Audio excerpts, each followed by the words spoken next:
Delimitation commission Jammu Kashmir के अपने दौरे पर पहुंच चुका है। आज कश्मीर पहला दिन वो पहुंचे हैं और जम्मू में उनका स्वागत जो है वो हालांकि 8 तारीख को किश्तवाड़ में होगा, 9 तारीख को वो जम्मू पहुंचेंगे, लेकिन यहाँ पर तैयारी मुकम्मल है। अपनी अपनी तरफ से क्या कुछ आवाज़ जो है वो डिलिमिटेशन कमीशन के आगे रखी जाएगी, वो हर एक पार्टी जो वो अपने स्तर पर तय कर रही हैं। जम्मू की बात खासतौर से उठाने वाली पैंथर्स पार्टी के पास हम मौजूद हैं। चेयरमैन हर्षदेव सिंह जी से पूछेंगे कि आखिर इनका तर्क किस तरह से रहेगा, किस तरह से डिलिमिटेशन कमीशन को एक सूचना जो है वो जम्मू संभाग की तरफ से जानी चाहिए। हर्षदेव जी का स्वागत है।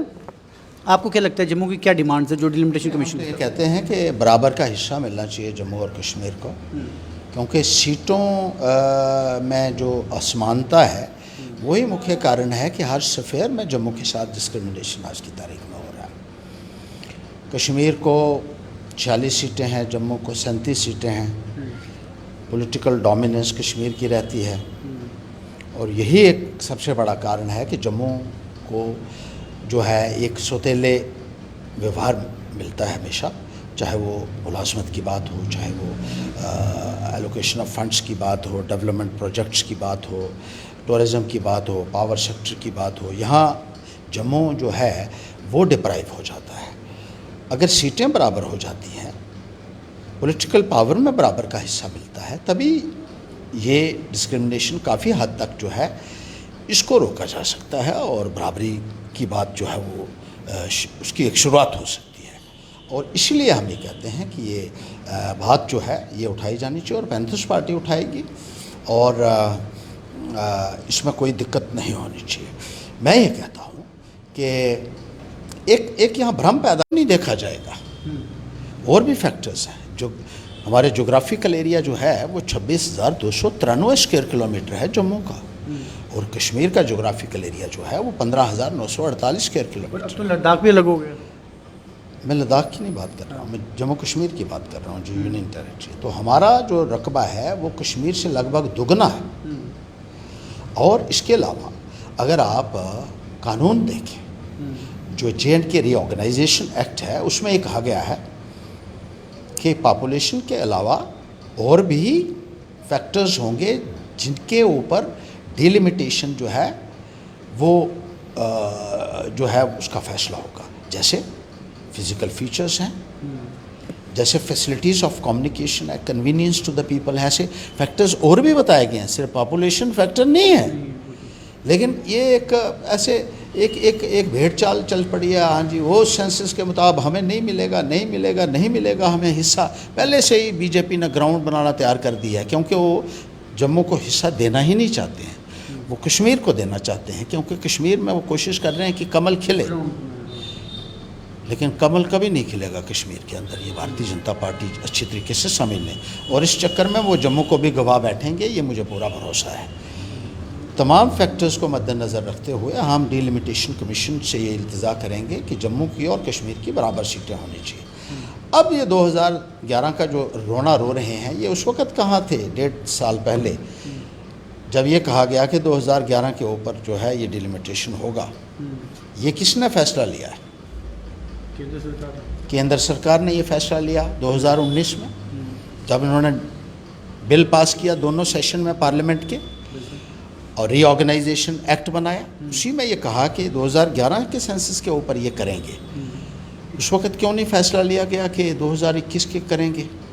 इनकी अपनी पार्टी, सेंसस तो हो सकता था ना 2021 में। अब और इनकी अपनी पार्टी जो है वो कानून ला रही है। अमित शाह जी ने बिल पेश किया था वहाँ। उस वक्त क्या ये लोग सोए हुए थे जो आज इनको याद आया है? इनका मकसद सिर्फ इतना है कि जम्मू जो है वो उसको ऐसे ही रखो, कश्मीर को पैम्पर करो, कश्मीर को खुश करने की कोशिश करो, ताकि कहीं जो है हमारे पैर जो हैं वो कश्मीर में भी पसर सकें।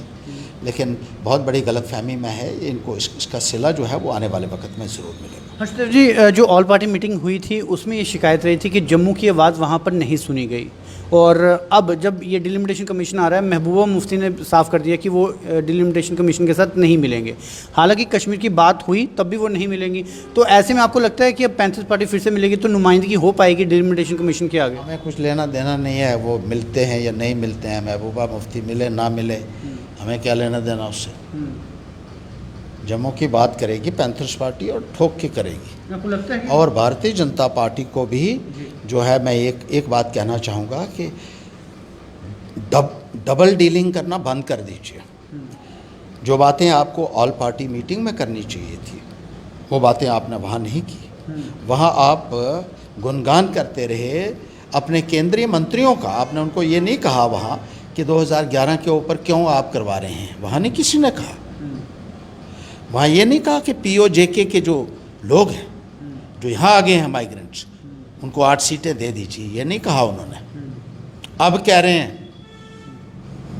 मुझे बड़ी हैरानगी लगती है कि कल के पेपर में मैंने पहली बारी बयान पढ़ा, बीजेपी के डिप्टी चीफ मिनिस्टर कहते हैं हम डीलिमिटेशन कमीशन के समक्ष मुद्दा रखेंगे कि POJK के लिए जो 24 सीटें हैं उनमें से 35% सीटें जो हैं वो डी फ्रीज कर दी जाएं और वो जम्मू में जो माइग्रेंट्स वहाँ के रह रहे हैं उनको दे दी जाएं। इतने अनाड़ी कैसे हैं बीजेपी वाले? क्या बीजेपी में कोई ऐसा नेता नहीं है जिनको ये मालूम हो कि डीलिमिटेशन कमीशन का मैंडेट क्या है, डीलिमिटेशन कमीशन का रोल क्या है? ये सीटें डीलिमिटेशन कमीशन फ्रीज करेगा? ऑल पार्टी मीटिंग में रखनी चाहिए। कानून की भी थोड़ी सी जानकारी रखिए भैया। आप तो हेड कर रहे हैं डेलीगेशन को जो वहाँ जाएगा और आप ऐसा बयान दे रहे हैं, इसका मतलब आपके डेलीगेशन में किसी को इस चीज़ की जानकारी नहीं है बीजेपी में कि ये डीलिमिटेशन के बश में बात नहीं है कि वो सीटें डी फ्रीज करे वहाँ की। डीलिमिटेशन कमीशन एक भी सीट को ना तो बढ़ा सकता है ना घटा सकता है। जो कानून के मुताबिक पास हुई हैं सीटें, जो आपकी सरकार ने पास की हैं, बीजेपी ने 90 सीटें, उनके ऊपर ही चुनाव होंगे और उन्हीं सीटों को डीलिमिट कर सकता है डीलिमिटेशन कमीशन। इस बात की एक मामूली सी बेसिक छोटी सी चीज़ है, इसकी तो जानकारी होनी चाहिए थी आपको। क्या बीजेपी में किसी को इस बात की जानकारी नहीं है या आप लोगों को बरगलाने की या मूर्ख बनाने की कोशिश कर रहे हैं? अगर आप ये सोचते हैं कि आप ऐसे बयान से लोगों को मूर्ख बना देंगे, आपकी बहुत बड़ी गलतफहमी है। जम्मू के लोग भी जानते हैं, वो आपसे ज़्यादा जानकार हो चुके हैं। आप तो मोदी जी के नाम पे बन गए लोग, लेकिन कायदा की और जो रूल्स हैं, जो नॉर्म्स हैं, उनकी जानकारी लोग रखते हैं। डीलिमिटेशन कमीशन के बश में सीटों को डीफ्रीज करना, बढ़ाना या घटाना नहीं होता है, ये उनके दायरे इख्तियार में नहीं है। उन्होंने उन 90 सीटों की हदबंदी करनी है। इसको अंग्रेज़ी में डीलिमिटेशन कमीशन कहते हैं, हिंदी में परिसीमन आयोग कहते हैं और उर्दू में हदबंदी आयोग कहते हैं। ये भारतीय जनता पार्टी के नेता पहले समझ लें। रोज़ चल पड़ते हैं हमको चीफ मिनिस्टर बनाओ। चीफ मिनिस्टर और चीफ मिनिस्टर में फ़र्क होता है। जो ऐसे लोग होते हैं वो चीफ मिनिस्टर नहीं बन सकते, दूसरे बन सकते हैं। दूसरा जो मैंने कहा है बहुत ही अजीब मुझे लगा। और वहाँ ऑल पार्टी मीटिंग में कहते प्रधानमंत्री के समक्ष जब बैठे थे कि रीऑर्गेनाइजेशन एक्ट में तरमीम कीजिए और 8 सीटें वहाँ से जो हैं वो डी फ्रीज करके यहाँ दे दीजिए जो यहाँ माइग्रेंट रहते हैं। कुछ बात भी होती, वहाँ उन्होंने बात नहीं की। और आज यहाँ आके मीडिया के समक्ष जो है वो बयान देने के लिए चल पड़े हैं ये लोग। अजीब बात है। इन लोगों से क्या उम्मीद रख सकते हैं? जम्मू कहते हैं हमें कुछ नहीं मिला, जम्मू को क्या मिलेगा? ऐसे नेता होंगे तो मुझे बताइए। अपने आप को चैंपियन कहने वालों को उनको इल्म ही नहीं है, ना कायदा का पता है, ना कानून का पता है, ना निज़ाम का पता है। और इन्होंने साबित भी किया असेंबली के अंदर किस तरीके से ये घुटने टेक देते थे महबूबा मुफ्ती के सामने हर इशू के ऊपर। इन्होंने जम्मू को जो मार्जिनलाइज किया है, मैं कहता हूँ 30 साल पीछे कम से कम ये जम्मू को ले गए हैं, जिसके लिए हम लोगों को भुगतना पड़ रहा है। उम्मीद करेंगे कि पैंथर्स पार्टी की आवाज़ जो है वो डीलिमिटेशन कमीशन के अलावा उन सभी शिष्टमंडलों की तरफ पहुँचे जो ये दावा कर रहे हैं कि वो अपनी आवाज़ जो है वो वहाँ पे बुलंद करेंगे, क्योंकि उचित जगह पर ही उचित आवाज़ की कोई अहमियत होती है। जो बात उनके पास इख्तियार ही नहीं है वहाँ वो बात वहाँ पे करने से कोई फ़ायदा होने वाला नहीं है। लेकिन पैंथर्स पार्टी डंके की चोट पर अपनी बात जो है वो डिलिमिटेशन कमीशन के समक्ष रखेगी, इतना दावा पैंथर्स पार्टी का है। हर्षदेव जी, आपको बहुत बहुत शुक्रिया। फिलहाल आप जुड़े हुए न्यूज़ टुडे न्यूज़ के साथ इजाज़त दीजिए। नमस्कार।